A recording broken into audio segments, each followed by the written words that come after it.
YSR Congress party నాయకులు చెప్తున్నారు.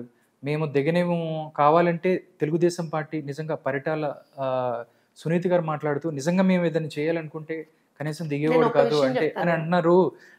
రాయలసీమ మాది, ఎవరిది? రాయలసీమ మాది, రాయలసీమ రాయలసీమే బిడ్డ. కాదు, ఆంధ్రప్రదేశ్లో ఉన్నటువంటి ప్రతి ఒక్క గ్రామంతో సహా అన్ని ఆంధ్రప్రదేశ్ ప్రజలకు చెందినటువంటివి. ఇప్పుడు రాయలసీమ అనేటువంటి దాన్ని ఒక ఒక ట్యాబు లాగా క్రియేట్ చేసి అక్కడ ఏదో ఫ్యాక్షన్ ఉంటుంది, అది ఉంటుంది, ఇది ఉంటుంది అని చెప్పి పిచ్చి పనులు చేశారు వీళ్ళ చేతుల్లో పెట్టుకొని, ఓకే. ఈ కుటుంబం చేతుల్లో పెట్టుకొని, వైఎస్ జగన్మోహన్ రెడ్డి కుటుంబం చేతుల్లో పెట్టుకొని. కానీ తెలుగుదేశం పార్టీకి ఎప్పుడు కూడా ప్రాంతాల మధ్య ఏ భేదాలు లేవండి. గుంటూరు అయినా ఒకటే, అనంతపూర్ అయినా ఒకటే, విశాఖపట్నం అయినా ఒకటే. ప్రజలు అక్కడ ఏ ఇబ్బందులు పడితే ఆ ఇబ్బందుల్ని వాళ్ళకి దూరం చేయడం, అలానే అభివృద్ధి చేయడం, ఇది మాత్రమే మేము ఆలోచన చేస్తాం. రైట్. ఇప్పుడు ఈ పేటీఎం బ్యాచ్ నేను I can't stop my self. మీరు అనవసరంగా పెండోరాస్ బాక్స్ ఓపెన్ చేశారు. ఏమండి పాపం రాప్తాడు వెళ్ళట, మీరేమో వదిలేశారు, మీరేమో హెలికాప్టర్ వద్దన్నారట, రోడ్డు మీద వెళ్ళాడు అని అంటున్నారు. అసలు మీకు వీళ్ళు చేసే ఈ పైత్య పనులు ఎట్లా ఉంటాయో తెలుసా? నేను మీకు ఒక ఎగ్జాంపుల్ చెప్తాను చూడండి. నాకు తెలిసి మొన్న అనుకుంటా నరసరావుపేటలోనూ ఎక్కడో ఒక హత్య జరిగిందండి.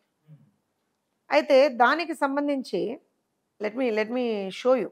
ఇది సాక్షి తెలంగాణ ఎడిషన్. ఇది అమ్మ కొంచెం జూమ్ చేయండి. పాపం జగన్మోహన్ రెడ్డి మనస్సాక్షిది, భారతీరెడ్డి ఆత్మసాక్షిది. ఓకే, ఇదేంటి?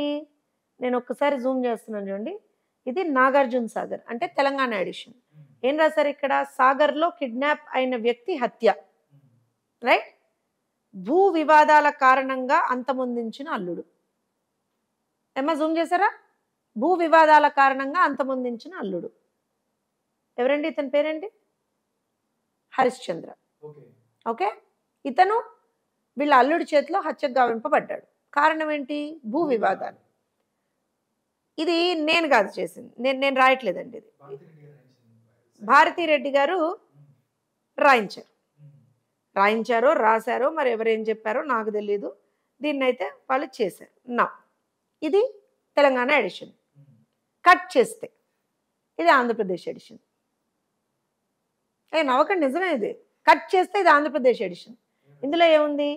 పెన్షన్ కోసం వస్తే పాశవికంగా హత్య, పొరుగు రాష్ట్రంలో తలదాచుకున్న ప్రాణం తీశారు, పల్నాడు జిల్లా పసువేముల్లో టీడీపీ గూండాల ఘోరం.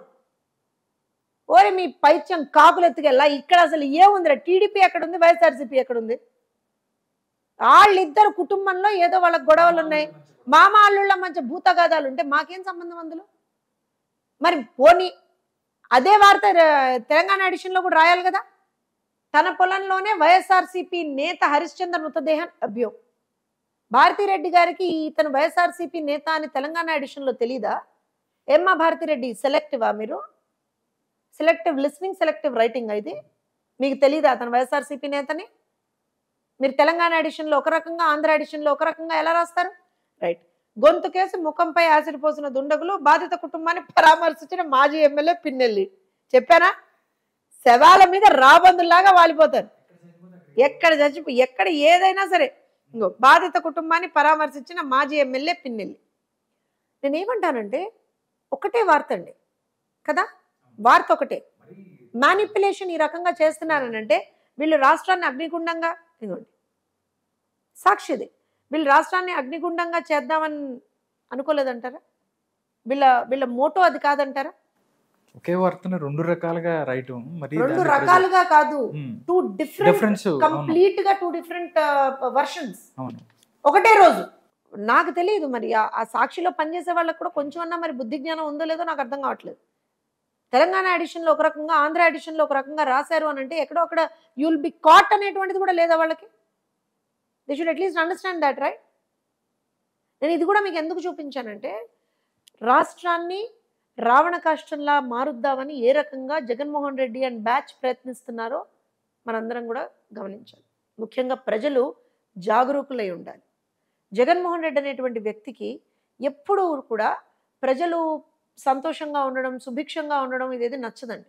జగన్మోహన్ రెడ్డికి ఎప్పుడూ కూడా ప్రజలు కష్టాల్లో ఉండాలి, ఇబ్బందుల్లో ఉండాలి, నరకం అనుభవిస్తూ ఉండాలి, అయ్యా అని చెప్పి చేయి చాచి అడుక్కుంటూ ఉండాలి. ఇది జగన్మోహన్ రెడ్డి నేచర్. సో ఇవాళ ప్రజలు సుభిక్షంగా ఉండడం కూడా తట్టుకోలేకపోతున్నాడు. సో మళ్ళీ మళ్ళీ చెప్తున్నా, ఆంధ్రప్రదేశ్ ప్రజలు జాగరూకులై ఉండండి. ఇలాంటి దుర్మార్గుల నుంచి అతి కష్టం మీద రాష్ట్రాన్ని మనం కాపాడుకున్నాం. మళ్ళీ ఏ విధంగా ఎక్కడా కూడా వీళ్ళ ఎంటీ కూడా రాష్ట్రంలో ఉండకుండా చూడాలి. అయినా ఒక విషయం చెప్తానండి, టూరిస్ట్ జగన్మోహన్ రెడ్డి షటిల్ సర్వీస్లో వస్తాడు. షటిల్ సర్వీస్ తెలుసా మీకు? నాకు తెలిసి భారతిరెడ్డి ఏమన్నా ఒక మంచి ఏమంటారు అని అంటే ఒక చాపరో ఏదో మాట్లాడినట్టున్నారు, లేకపోతే ఏదన్నా ఎయిర్లైన్స్తో మాట్లాడుకున్నట్టున్నారు. చీప్గా టికెట్లు వస్తున్నట్టున్నాయి. ఎవరన్నా చచ్చిపోతే, ఎక్కడన్నా శవం కనపడితే టక్కమని రావాలి, అటెండెన్స్ వేసుకోవాలి, ఓ నవ్వు నవ్వాలి, ఓ పిచ్చి నవ్వు, ఎర్రి నవ్వు తెలుసుగా మీకు, నవ్వాలి, ఇమ్మీడియట్గా వెళ్ళిపోవాలి. Yelahanka palace to Tadepalli palace, Yelahanka palace to Tadepalli palace shuttle service నడుస్తుంది. సో మీరు కనుక మీ ఫ్రెండ్స్ ఎవరైనా కనుక బెంగళూరు నుంచి ఏదన్నా గుంటూరుకో మంగళగిరికో పంపించదలుచుకుంటే కాంటాక్ట్ జగన్ అన్న. వచ్చినప్పుడు పట్టుకొచ్చేస్తారా? వచ్చినప్పుడు తీసుకొచ్చి షటిల్ సర్వీస్ కదండి, ఏముంది అందులో, డబ్బులు మీకు కలిసి వస్తాయి. కాంటాక్ట్ జగన్ అన్న వారానికి ఒకసారి వస్తాడు నాకు తెలిసి. ఎందుకంటే ఎవడో ఒకడు అరెస్ట్ అవుతాడు, ఆయన పరామర్శించాలి వచ్చి. చేసినవన్నీ తప్పులే కదా, అరెస్ట్లు అవుతాయి కదా.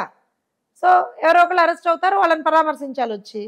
లేదా ఎక్కడో అక్కడ ఏదన్నా, ఇప్పుడు సహజ మరణాలని కూడా వీళ్ళు వాళ్ళ అకౌంట్లో వేసేసుకుంటారు. మీకు గుర్తుంది కదా, ఓదార్పు యాత్ర గుర్తుంది కదా. So that's their nature. పాము గురించి చచ్చిపోయినా కానీ రాజశేఖర రెడ్డి గారి కోసం మళ్ళీ వాళ్ళు ఎవరికి రూపాయి ఇవ్వలేదండి. ఓదార్పు యాత్ర చేశాడు కానీ ఎవరికి రూపాయి ఇవ్వలేదు. That is Jaganmohan Reddy. విజయవాడలో వరదలు వస్తేనే ₹1,00,000 రూపాయలు. మీరు అంతేంటి తక్కువ అంచనా వేస్తారా జగన్మోహన్ రెడ్డిని? 1 crore. ఇంకా హుదూదువే రాలేవండి. మీరు ఇంకా మొన్నటి విజయవాడ వరదలు మాట్లాడతారు. హుదూద్ అప్పుడే అనౌన్స్ చేశాడు తెలుసా మీకు? అప్పుడు కూడా ఇవ్వలేదండి మరి. మరి డబ్బులు లేవండి జగన్మోహన్ రెడ్డి దగ్గర. చాలా పాపం కష్టాల్లో పేద పులివెందుల ఎమ్మెల్యేనా అంతే.